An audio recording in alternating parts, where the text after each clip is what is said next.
Hello guys, welcome to our YouTube channel, and today we are going to learn how to delete contact in Telegram. So let's get started. So if you want to delete your contact in Telegram, what you can do is you can just open up your Telegram application, and after opening up your Telegram application, tap on the three bar icon which is on the top left corner of your screen.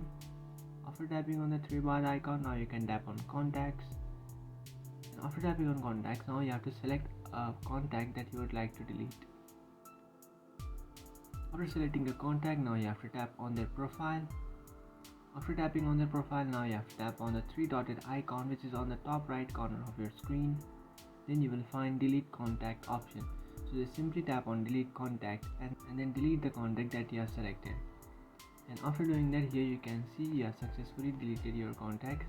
So that's it guys, this is how to delete contacts in Telegram. If you find this video helpful, don't forget to like and subscribe to our channel. If you have any doubts, feel free to comment below. Thanks for watching.